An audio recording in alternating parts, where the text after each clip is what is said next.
దీనికి 50 ఇస్తున్నాం.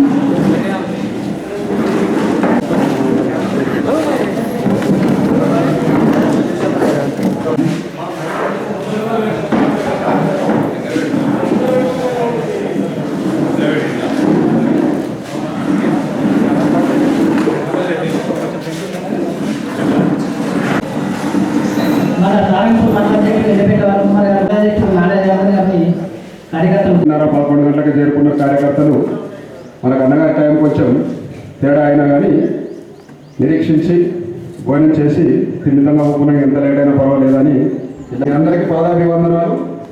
మరియు మన ఎంపీ గారు పార్లమెంట్ టైగర్ అరవింద్ అన్న రాక ఎన్నో సమస్యలు ఒకసారి వచ్చారు వేరే డిసెంబర్లో మళ్ళొకసారి రోలవాళ్ళు నీళ్ళని ఇప్పుడు ఎంతో సేవ్ చేసుకుంటే తప్ప తర్వాత చివరి తడికి అందరి పరిస్థితి ఉంటుంది. ఇప్పుడు రోజు వృధా పోతున్నాయి నీళ్ళు. వాళ్ళకి అధికారులకు మేము ఎన్నో గెలిచినాక వెంటనే స్వెటర్ పెడతా అన్నారు. కెనాల్ ద్వారా నీళ్ళు ఎన్నో వేస్ట్ అవుతున్నాయి. అదొకసారి మీరు మీ దృష్టికి తీసుకొస్తున్నాం. మీరు కూడా అధికారులతో కొంచెం చెప్పి ఆ నీటిని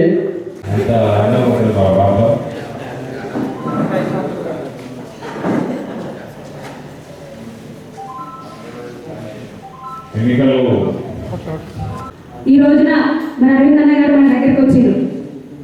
అందరు మొహాలు ఇట్లా వెళ్ళిపోతున్నాయి. కొంత క్షమించాలి, కొంత ఆలస్యమైంది. ఎవరి మొహంలో కొంత సంతోషం కనబడుతుంది, కొంత బాధ కనబడుతుంది. బాధపడకండి, మనం నైతికంగా గెలిచినాం.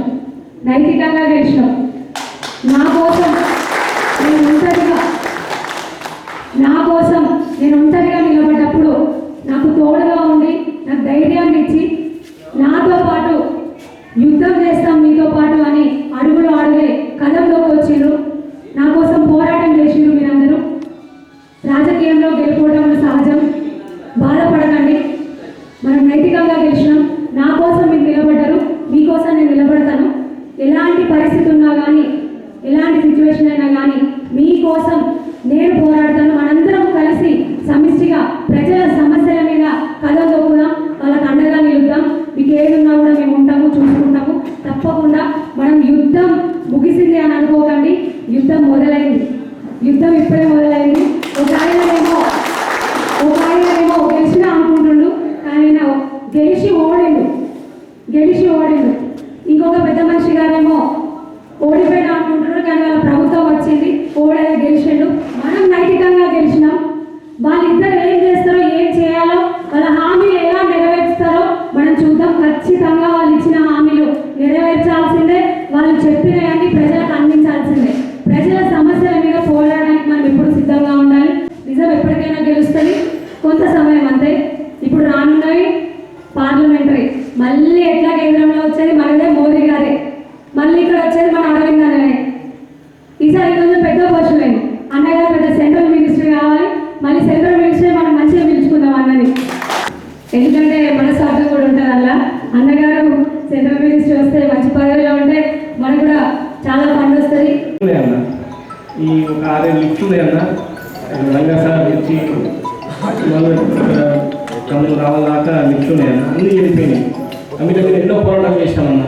అంతకుముందు కూడా మీరు రోలా ప్రాజెక్ట్ కాడ కూడా వచ్చిర్రు, చూసిర్రు. కానీ ఇంతకుముందు మన అన్నమని అయిపోయిండు షటర్ బిగించక ఇంకా వాళ్ళకు అంటే చివరి ఆయకట్టాక నీళ్ళు వస్తలేము. అంటే మనం ఎప్పుడు కూడా మళ్ళీ గతంలో ఎట్లా పోరాటం చేసినాము అట్లనే పోరాటం చేస్తే తప్ప వచ్చినట్టు. ఇప్పుడు ప్రభుత్వం మారింది. అప్పుడేమో బీఆర్ఎస్ ప్రభుత్వం ఉండే, ఇప్పుడు కాంగ్రెస్ ప్రభుత్వం వచ్చింది. అప్పుడేమో మనం పెద్ద మీద ఉన్నప్పుడు పోయిలా పడ్డాం. రెండు ప్రభుత్వాలు గట్లే ఉన్నాయి. ఇప్పుడేమన్నా మారుతుందని చూస్తున్నాం, కానీ కాదు.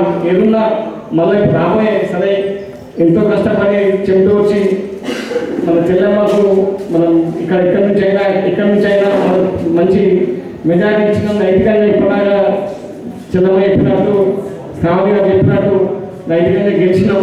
సరే ఇక చిన్న చిన్న కారణాల జరిగింది. ఇక రాబోయేది కూడా మన ఎంపీ అరవింద్ అన్న గారిని మనం గతంలో కంటే ఎక్కువ మెజారిటీ ఇచ్చి ఇటు బీర్పూర్ సదర్పూర్ మండలాల్లో అత్యధికంగా మనం ఏ రకంగా చేస్తే పార్టీ అభివృద్ధి అవుతుంది, సలహాలు సూచనలు అన్నీ మన అధికారులకు చెప్తే మన సమస్యల మీద అన్న దృష్టి సాధిస్తారు. మనము రాబోయే రోజుల్లో మొన్నటి వరకు మనం ఎమ్మెల్యే ఎలక్షన్లో గెలవాలని కష్టపడ్డాము. ప్రతి ఒక్క కార్యకర్తకు కూడా నమస్కారాలు పెట్టి అందరూ కష్టపడ్డారు. కష్టపడ్డందుకే అన్ని ఓట్లు వస్తాయి. మనకు కార్యకర్తల కష్టం పెట్టుకోదు. రాబోయే 2-3 నెలల్లో మన పార్లమెంట్ కూడా రాబోతా ఉంది. పార్లమెంట్లో గతంలో మన దగ్గర 6,000 చిల్లర మెజార్టీ వచ్చింది అసెంబ్లీలో. ఇప్పుడు కనీసం ఒక 25,000-30,000 మెజార్టీ కానీ మన జగిత్యాల అసెంబ్లీకి వెళ్ళి ఇవ్వాలి. అందువరకు కార్యకర్త సోదరులు కూడా కష్టపడి పనిచేయాల్సిన అవసరం ఉంది. ఇక మనం ముందే 3 నెలలు సమయం, 3 నెలలు కష్టపడతారంటే మరోసారి మన ప్రియతమ ప్రధానమంత్రి గాలి విపరీతంగా ఉంది దేశవ్యాప్తంగా. రామ మందిరాన్ని కడతా ఉన్నాం. 22 నాడు ఇనాగ్రేషన్ ఉంది. అది ఆ రోజు విగ్రహ ప్రతిష్ట కూడా చేస్తా ఉన్నారు. మన ప్రియతమ ప్రధానమంత్రి నరేంద్రజీ గారు ప్రధానమంత్రి గారికి నిజంగా కూడా ధన్యవాదాలు. చిన్న గొడవ లేకుండా ఈ అంత పెద్ద భవ్యం రామ మందిరం మన చిరకాల వాంఛను నెరవేరుస్తున్నారు. వారికి నిజంగా కూడా పాదాభివందనాలు. మనం ఏది చెప్పినాము 370 ఆర్టికల్ ఇస్తాను, 370 ఆర్టికల్ ఇచ్చేసాం. ప్రతిదీ చెప్పినప్పుడు ఈరోజు పేద ప్రజల కష్టం తెలిసిన వ్యక్తి మన పేద ప్రధానమంత్రి గారు. అందుకొరకే ఇంకా 5 సంవత్సరాలు ఉచిత బియ్యాన్ని ఇస్తున్నాం. ఇవన్నీ మనం విషయాలు చెప్పాలా. ఈ బియ్యం ఎవరి అంటే మోడీ గారు ప్రధానమంత్రి గారు చేసినవన్నీ మనం చెప్పుకోవాల్సిన అవసరం ఉంది. దయచేసి కార్యకర్త సోదరులు కూడా రోజు మనం మార్నింగ్ అవర్స్ పొద్దున పూట చావులు ఉండే ప్రతి కాడ గ్రామ పంచాయతీ కాడ టీ తాకుండా అడుగుకుంటూ ఏదో మాట్లాడతాం. ఇవన్నీ విషయాలు మనం చర్చకు తీసుకురావాలా. వికసిత భారత్ పేరు మీద మనం ఏమైనా చేసాం ఈ 10 సంవత్సరాలు అనేది ఒక వ్యానస్తా ఉంది. అందులో మీకు ఫ్రీ సిలిండర్లు కావాలన్నా ఏది అంటే అదొక 14 మంది ఆఫీసర్స్ వస్తారు. మనకి ఏం కావాలో అక్కడ అనామతి చేసుకోవాలి.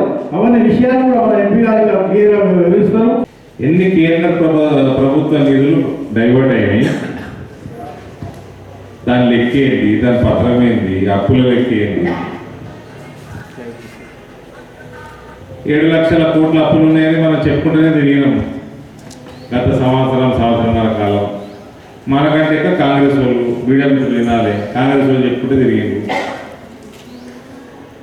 కానీ వాగ్దానాలు చేసిండు. 6 గ్యారెంటీలు అన్నారు, చేసిండు కదా. 6 గ్యారెంటీలను వాగ్దానాలు చేసిండు.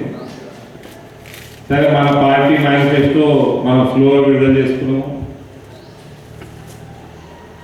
క్యాండిడేట్ డిక్లరేషన్ స్లోగా చేసుకున్నాము. మనం చేసిన తప్పులు మనల్ని పక్కన పెట్టాం. కాంగ్రెస్ వాళ్ళు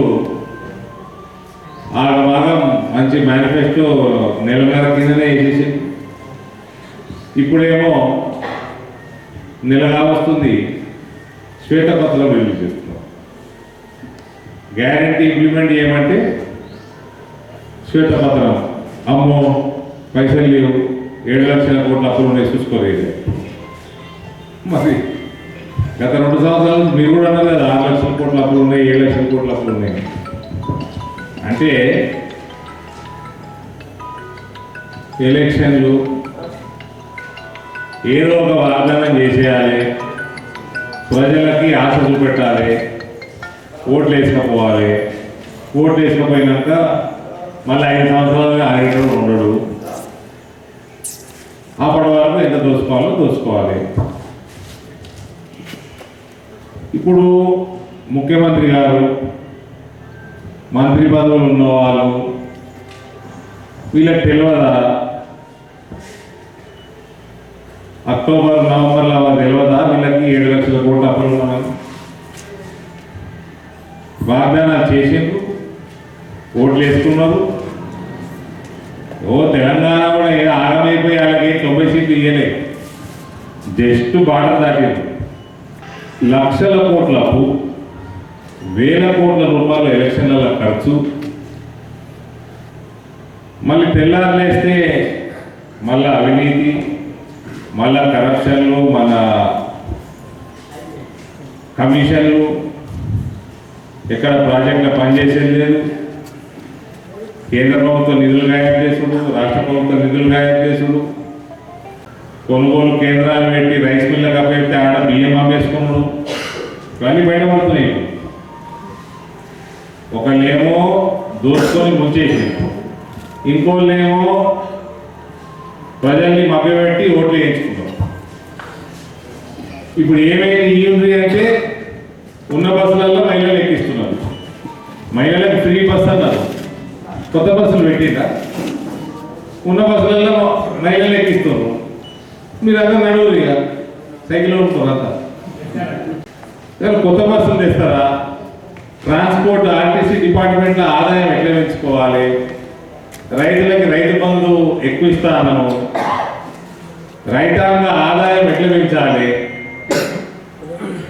కరెంటు 200 యూనిట్లు ఫ్రీ ఇస్తా అన్నారు, కరెంటు ఉత్పత్తి ఎట్లా పెంచాలి? బాధ్యత లేదండి. కాబట్టి ఏమీ మనం ఇబ్బంది పడాల్సిన పని, మన ప్రక్రియలో మనం ఫస్ట్ క్లాస్ కొనసాగుతున్నాం. ఏముందండి పార్లమెంట్లో గీత వేయించడం, మిగిలిన మోడీ వేసుకుంటాడు, పార్లమెంట్ గెలిపిస్తాడు. మనం 8% వచ్చింది మన పోయినసారి ఓటు అసెంబ్లీలో, ఇప్పుడు 30% వచ్చింది. పోయినసారి 8% వెళ్ళి 48%, అంటే 40% మంది ఎక్స్ట్రా వేసి ఓట్లు, మళ్ళీ 9% రైతులకు వేసి, అంటే పోయినసారి సగం మంది 50% మంది క్రాస్ ఓటింగ్ చేసారు. మీడియా మిత్రులు, మోడీ ఎలక్షన్ అనగానే 50% మంది క్రాస్ ఓటింగ్ చేసారు. ఇప్పుడు ఎంత అండి? వాళ్ళ దగ్గరికి వెళ్ళి వీళ్ళ దగ్గరికి వెళ్ళి ఆ రెండు పాటలకి 5% వస్తే సార్ గది మీద వెళ్తాం. మళ్ళా 5% వస్తుందా? అది ఎక్కడ మనకు నిజామాబాద్ పార్లమెంట్లో మనం భారతీయ జనతా పార్టీ కోసం పనిచేసినందుకు మనం అందరం గర్వపడదాం. ఇవాళ అమిత్ షా గారు మొత్తం చదివిన ఫోటో చూసినట్టు కదా, మొత్తం చదువుతున్నాను నేను ఇచ్చింది, చూసిరా? అందరు లేదా? సోషల్ మీడియా ఉన్నదా? చదువుతున్నాను అయితే మొత్తం ఒక 5-6 నిమిషాలు నన్ను పట్టించుకోకుండా చదివాను మొత్తం. లాస్ట్కి సమానంగా వచ్చిన 3 పార్టీలకి అని సంతోషం వ్యక్తం చేసిన మన పార్లమెంట్. ఇక ఈసారి ఎలక్షన్ ఎంతగానో మార్పులు వచ్చినాయండి మీడియా మిత్రులు. రామ మందిరం, ఒక ముఖ్యమంత్రి, ఆనాటి ముఖ్యమంత్రి రామ జన్మభూమి అంటే బీజేపీ వాళ్ళు, శూర్పణఖ జన్మభూమి, విభీషణ జన్మభూమి, రావణ జన్మభూమి అని ఎక్కించిన వాడు ముఖ్యమంత్రి. ఈ దేశానికి గుడులు, మస్జిదులు, మందిరాలు కావాలన్నా అన్నాడు ఆయన కొడుకు. ఈ బీజేపీలకు ఏం పని లేదు, ఎలక్షన్ రాగానే రామ మందిర రాజకీయాలు చేస్తారు, అది కట్టేలేదు పెట్టేలేదు అన్న బిడ్డే. ఇలా ఏమంటారు? అబ్కి బార్ జై శ్రీరామ్ అంటారు. అంటున్నారు లేదా? అది BJP effect. Number 1 enemy is BRS media. Our number 1 enemy is BRS. Number 2 waiting list में कांग्रेस. గ్యారెంటీలు అమలు చేయకపోతే శ్వేతపత్రాలు, ఆ పత్రాలు, ఈ పత్రాలు కాదు, గ్యారెంటీలు అమలు చేయకపోతే ప్రజలు మిమ్మల్ని నయా పైసా క్షమించరు. ప్రజల్ని చీటింగ్ చేసినట్టు అవుతుంది. ఆ అబద్ధాలు చెప్పుడు, గది నేర్పుడు, దోసుకునుడు, చేతులు ఎత్తేసి, ఇదే ఇట్లా ఉంటుంది అండి పాలన. బీజేపీ రాష్ట్రాలు ఉన్నాయా ఇట్లా పాలన? ఎక్కడ? మన నాయకత్వం మన పార్లమెంట్ విషయంలో చాలా సంతోషంగా ఉంది. నేను సంతోషంగా ఉన్నా, మీరందరూ కూడా సంతోషంగా ఉండండి. ఓకే, భారత్ మాతా